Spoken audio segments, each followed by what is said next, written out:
Здравейте, аз съм Деси от Студио Дейзи и днес ще ви представя страхотните дизайнерски хартии на Карамфила Сидерова.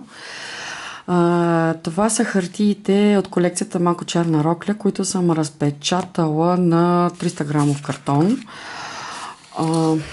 Ето вижте го, в размер 8 на 8 инча, защото това е албума, който ще правя и това ми е подходящия за мен размер. Някои от дизайните съм разпечатала и в размер 12 на 12 инча, като идеята ми е да ги ползвам за корицата. Също така помолих Карамфила да ми направи рамки, които тя така любезно ми представи и които също съм разпечатала и ще ви ги покажа. Първият дизайн е на манекен с рокля, естествено, чанти обувки, които са супер. Бекграунда искам да ви кажа, че е просто невероятен. Има преливащи се цветове на светло-розово и тъмно-розово с надписи и страхотни диаманти в сърцевидна форма. Готиното е, че самия елемент може да го изрежете и аз лично това ще направя и ще го ползвам за различни тагове. Ето го другия дизайн. Всъщност по-светлите петна не са някакъв дефект на разпечатването или на принтера, а всъщност това е самата идея. На мен лично супер много ми харесва, защото има преливане и не е изцяло тъмно. Другия дизайн е на по-малки размери, рокли от чанти обувки. Има рози, диаманти и супер е. Това е единия от дизайна, който супер много ми харесва, защото аз лично ще го ползвам за свързваща част между, така да се каже, по-силните дизайни. Ето го вижте. То е на различни по големина сърца, които са по-скоро диаманти, които са направени, нарязани като сърца, което е супер. Това е другия дизайн от тъмната серия, така да се каже. Бекграундът е просто супер. Много ме кефи, честно казано. Право е супер. Това е любимия ми дизайн от цялата колекция. С точки, с надписи, с различни завъртулки. В двата ъгъла са сложени такива дантелени дизайни. Сега ще ви покажа и разпечатката на този дизайн в размер 12 на 12 инча. Мисля, че ще го ползвам. За сега имам идея да бъде на корицата, на гърба на корицата, на албума по-скоро. Другия дизайн пак е от този така наречени свързващи дизайни с много фин, нежен, но преливащи се розови нюанси. Просто е супер. Това е също един от любимите ми дизайни. Сега ще ви го покажа по-отблизо. Искам да ви кажа, че самите елементи са с изключителни детайли. Погледнете само роклята с какви точки е, обувката. Чантата е с едни рози отпред. Сега ще я намеря да ви я покажа. Ето, погледнете я. Просто е супер, леко ретро. Много ми харесва, наистина. С голямо старание е рисувана тази хартия. Ето следващия дизайн, който ще ви покажа. С рокли. Това е един от другите свързващи дизайни. Пак диаманти. Какво му трябва на момичето? Рокля, диаманти, чанти обувки. Нищо друго. Ето ги. Рокля на закачалки. Супер дизайн. Това е един от тъмните варианти. Така. Това е в по-малки размери. Това е в малко по-големи размери. Така. Сега ще ви покажа рамките, които... Тук съм ги разпечатала на 200 грамов картон. Размер А4. Разпечатала съм ги, супер са наистина. Ето ги. Ето следващия дизайн в розова рокля и този от тази малка част. Със сигурност ще ги ползвам абсолютно всичките.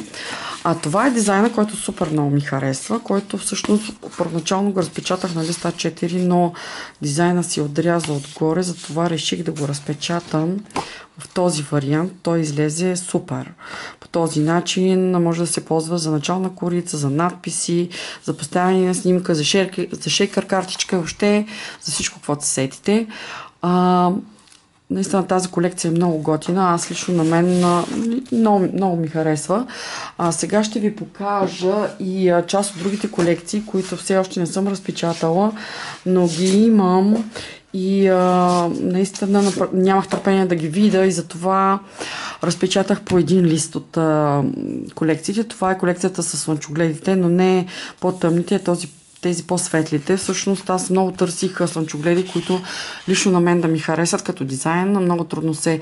Това е много специфично цвете по принцип слънчогледа. Това е едро, леко рустик. Много трудно се съчетава с други хартии.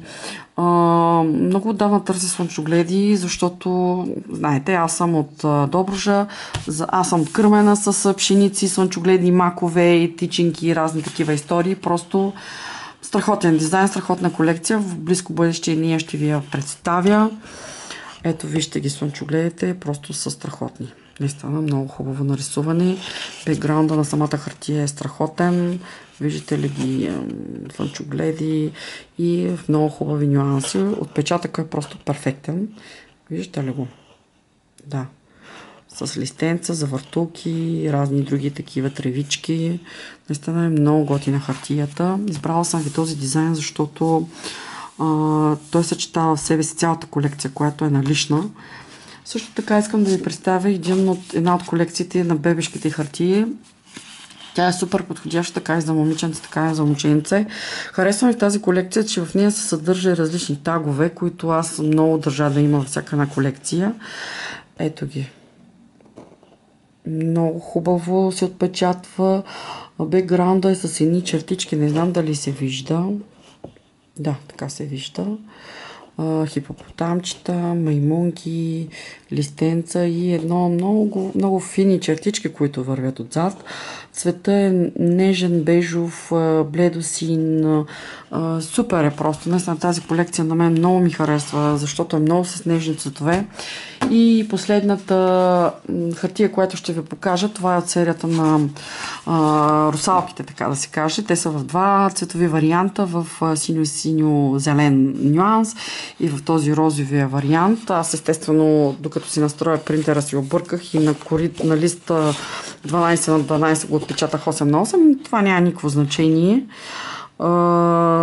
Много е готина самата серия тази с русалките, защото е изключително подходяща както за малки момиченца, така и за по-пораснали госпожици. Аз отдавна исках да направя такъв албум с русалки, защото това е тема, която много рядко по принцип има в дизайнерските хартии. Има една единствена на една друга дизайнерска колекция, но тя е много синьо-зелена. Не знам, лично на мен някакси не мога да вържа русалката, въпреки че е свързана с водата, но този вариант, розови, е просто разкошен. Това не е съвсем точно така сладникавото розово, е леко с едни цикламени цветове. Действителност много е красива и просто нямам търпение да я разпечатам и да ви я покажа и както естествено, че и да си я използвам и да направя един страхотен албум с тази хартия. Това е за сега от мен. Благодаря на Карамфила за съдействието, че ме изтърпя, на всички ти капризи, на които я подложих. Това е от мен. Чао, чао!